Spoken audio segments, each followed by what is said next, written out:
Élu, vous êtes-vous demandé pourquoi vous avez du mal à être en couple? Eh bien, ne vous inquiétez pas, vous n'êtes pas seul. En fait, il est très courant que les élus agissent ainsi. Il peut y avoir une raison à cela, et vous devez savoir comment y faire face. Les élus sont souvent considérés comme difficiles à aimer pour plusieurs raisons. L'une des principales raisons réside dans leurs normes élevées. Ils ont tendance à être très exigeants, non seulement envers eux-mêmes, mais aussi envers ceux qui les entourent. Cela peut les rendre trop critiques, voire sévères.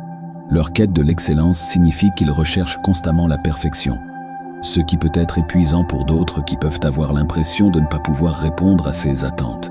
Les élus ont souvent un sens aigu du but et de l'orientation de leur vie.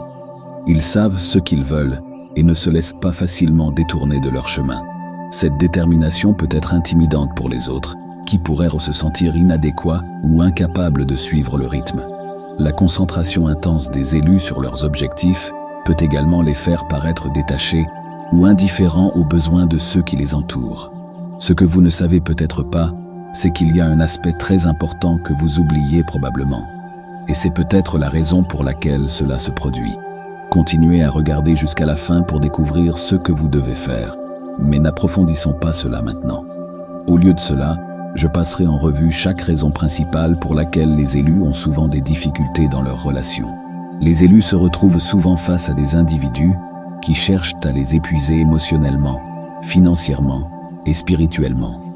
Ces rencontres peuvent être particulièrement difficiles, car elles mettent à l'épreuve le dévouement de la personne choisie à son chemin spirituel et sa capacité à maintenir des limites saines. Certaines personnes peuvent nouer des relations avec des élus avec des arrière-pensées, visant à exploiter leur dévouement spirituel à des fins personnelles. Cela peut se manifester de diverses manières, par exemple en recherchant un soutien financier sous couvert de conseils spirituels, ou en manipulant les émotions de la personne choisie pour son propre bénéfice. La nature épuisante de telles relations peut avoir des conséquences néfastes sur les élus, qui donnent la priorité à leur énergie et à leurs ressources pour des efforts spirituels. Ils peuvent se sentir épuisés et dépassés par les exigences des autres, luttant pour maintenir leur sentiment de paix intérieure et d'équilibre. L'indépendance est un trait important parmi les élus, ce qui explique pourquoi ils peuvent être difficiles à aimer. Plutôt que de compter sur les autres, ils valorisent leur autosuffisance et leur autonomie. Cette autonomie peut parfois être perçue comme de la distance ou du détachement par leur entourage. Même s'ils apprécient le soutien et la compagnie, ils n'en dépendent pas pour leur bien-être. L'indépendance de l'élu peut compliquer la tâche des autres pour se connecter avec eux sur le plan émotionnel. Les élus peuvent donner la priorité à leurs objectifs et activités personnelles plutôt qu'au maintien de relations étroites, ce qui amène les autres à se sentir négligés ou sans importance. Cela peut créer un sentiment de distance et de déconnexion dans leurs interactions avec les autres. Leur autosuffisance peut être intimidante pour ceux qui sont plus dépendants ou peu sûrs d'eux. Les élus peuvent paraître confiants et capables, laissant les autres se sentir inadéquats ou incertains de la manière de contribuer à leur vie.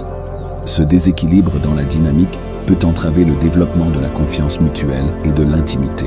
Pour certains élus, il peut y avoir la tentation d'abaisser leurs normes afin de se conformer aux normes modernes en matière de rencontres. Cette pression au compromis peut provenir d'attentes sociétales ou d'un désir de s'intégrer dans la masse. Cependant, abaisser les normes ou faire des compromis sur les valeurs fondamentales peut avoir des effets néfastes sur le bien-être spirituel et émotionnel. Lorsque les élus diminuent leur ambiance ou compromettent leurs valeurs afin d'attirer un partenaire, cela conduit souvent à des sentiments d'insatisfaction et de compromis spirituels. Au lieu de se sentir épanouis et alignés avec eux-mêmes, ils peuvent se retrouver dans des relations qui n'honorent pas leur authenticité et ne soutiennent pas leur croissance. Cela peut créer un conflit intérieur et un sentiment de déconnexion de leur objectif supérieur. Le maintien de normes alignées sur les valeurs spirituelles est crucial pour que les élus cultivent des relations épanouissantes. En restant fidèles à eux-mêmes et à leurs convictions, ils attirent des partenaires qui résonnent avec leur moi authentique. Ces relations reposent sur une base de respect mutuel, de compréhension et de valeurs partagées, conduisant à une plus grande satisfaction et à une plus grande harmonie. Un aspect qui complique l'amour des élus est leur capacité d'amour inconditionnel.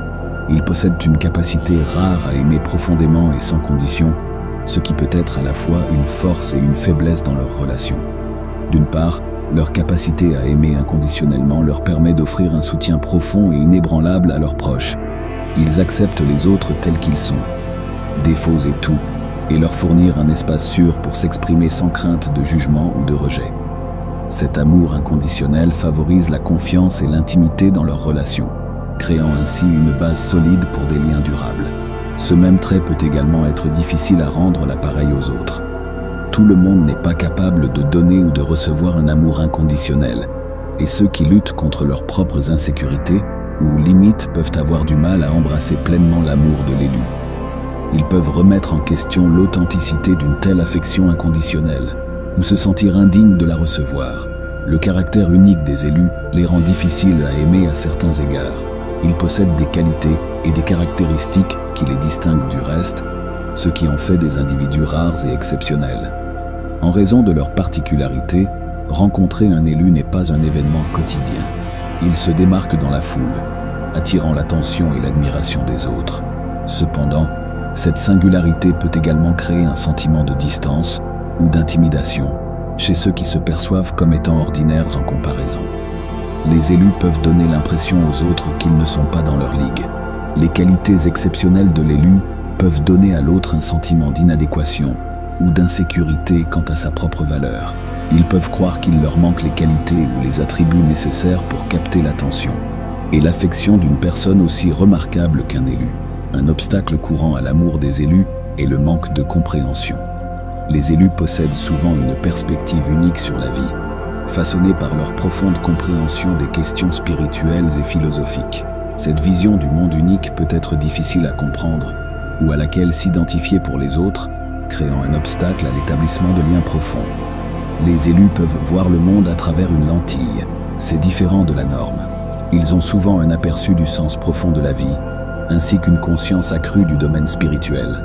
Cela peut conduire à un sentiment de déconnexion avec ceux qui ne partagent pas leurs croyances ou leurs expériences. Il est très courant qu'ils aient des façons de penser ou de se comporter non conventionnelles qui peuvent dérouter les autres.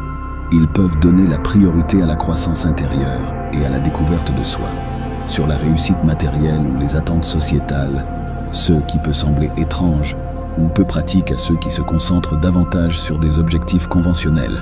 Ils peuvent avoir du mal à communiquer efficacement leurs pensées et leurs sentiments aux autres. Leur profonde introspection et leur nature introspective peuvent rendre difficile pour eux de s'exprimer d'une manière qui soit facilement comprise par les autres. Cela peut conduire à des malentendus et à des interprétations erronées, approfondissant encore davantage le fossé entre eux et ceux qui les entourent. Les élus ont souvent du mal à être aimés en raison de leur tendance perfectionniste. Ils s'imposent eux-mêmes et imposent aux autres des normes élevées, recherchant l'excellence dans tous les aspects de la vie. Même si cette quête de la perfection peut être admirable, elle peut aussi être un défi pour les autres de répondre à leurs attentes. Leur perfectionnisme peut se manifester par une attitude trop critique ou exigeante, tant envers eux-mêmes qu'envers leur entourage, et un fort désir que les choses se passent bien, ce qui peut être épuisant pour ceux qui ont le sentiment de ne jamais pouvoir être à la hauteur. Les élus peuvent avoir du mal à accepter l'imperfection, tant en eux-mêmes que chez les autres. Ils peuvent avoir du mal à pardonner leurs erreurs ou à négliger leurs défauts, ce qui entraîne des tensions et des conflits dans leurs relations. Cela peut créer un sentiment de pression ou d'anxiété pour ceux qui sentent qu'ils doivent constamment s'efforcer de répondre aux normes élevées de l'élu. La sensibilité des élus est un autre facteur qui peut les rendre difficiles à aimer. Ils possèdent souvent une sensibilité accrue à leur environnement et à leurs émotions, ce qui peut être accablant pour eux-mêmes et pour ceux qui les entourent. Les élus ont tendance à ressentir les choses profondément, à éprouver des émotions avec intensité et profondeur. Même si cette profondeur émotionnelle peut enrichir leurs expériences et leurs relations, il peut également être difficile pour les autres de s'y retrouver. Les gens peuvent se sentir incapables de gérer l'intensité des émotions de l'élu, ce qui conduit à un inconfort ou à un évitement. Leur sensibilité peut les rendre plus susceptibles d'être blessés ou rejetés. Ils peuvent prendre les choses personnellement ou intérioriser les commentaires négatifs, conduisant à des sentiments d'insécurité ou de doute de soi. Cela peut créer des barrières, à nouer des relations de confiance et intimes, car l'élu peut avoir du mal à laisser entrer les autres ou à exprimer sa vulnérabilité. Les élus peuvent être plus sensibles aux émotions des autres. captant des indices et des nuances subtiles dans leur comportement. Même si cette empathie peut être une force, elle peut aussi s'avérer accablante pour les deux parties, si elle n'est pas gérée efficacement. L'amour-propre joue un rôle crucial dans le voyage des élus pour trouver l'amour. Il ne s'agit pas seulement d'aimer les autres, il s'agit aussi de s'aimer et de s'accepter pleinement. Cet amour-propre est essentiel pour surmonter les défis liés à la recherche de l'amour et à l'établissement de relations saines et épanouissantes. Lorsque les élus donnent la priorité à l'amour-propre, ils cultivent un fort sentiment de valeur et de paix intérieure. Ils reconnaissent leurs propres valeurs et se traitent avec gentillesse et compassion. Cette acceptation de soi crée une base solide à partir de laquelle construire des relations avec les autres. L'amour-propre permet aux élus de fixer des limites et des normes sur la manière dont ils méritent d'être traités. Ils sont moins susceptibles de se contenter de moins que ce qu'ils méritent ou de tolérer les mauvais traitements de la part des autres. Ce respect de soi attire les gens qui les apprécient et les valorisent pour ce qu'ils sont vraiment. L'amour-propre permet aux élus d'être plus authentiques dans leurs interactions avec les autres. Lorsqu'ils s'aiment inconditionnellement, ils sont capables de se montrer tels qu'ils sont réellement sans crainte d'être jugés ou rejetés. Cette authenticité favorise des liens plus profonds et permet à une véritable intimité de s'épanouir. La sagesse intérieure des élus sert de guide dans leur voyage pour trouver l'amour et naviguer dans les relations. Il ne s'agit pas seulement de ce qu'ils savent, mais aussi de la manière dont ils utilisent leur intuition et leur perspicacité pour prendre des décisions alignées sur leur objectif supérieur. Les élus possèdent une profonde compréhension d'eux-mêmes et du monde qui les entoure. Ils sont à l'écoute de leur voix intérieure et faites confiance à leur instinct pour les guider dans les relations. Cette sagesse intérieure leur permet de discerner ce qui leur semble juste et authentique, les aidant ainsi à nouer des liens significatifs et épanouissants. Cela leur permet de reconnaître des modèles et des leçons dans leurs relations. Ils apprennent de leurs expériences et utilisent ces connaissances pour grandir et évoluer en tant qu'individus. Cette conscience de soi leur permet de se libérer des schémas malsains et de créer une dynamique plus saine dans leurs relations. Si vous regardez toujours, je tiens à vous remercier pour votre attention. Si vous avez apprécié le contenu et souhaitez en voir plus, pensez à cliquer sur le bouton d'abonnement.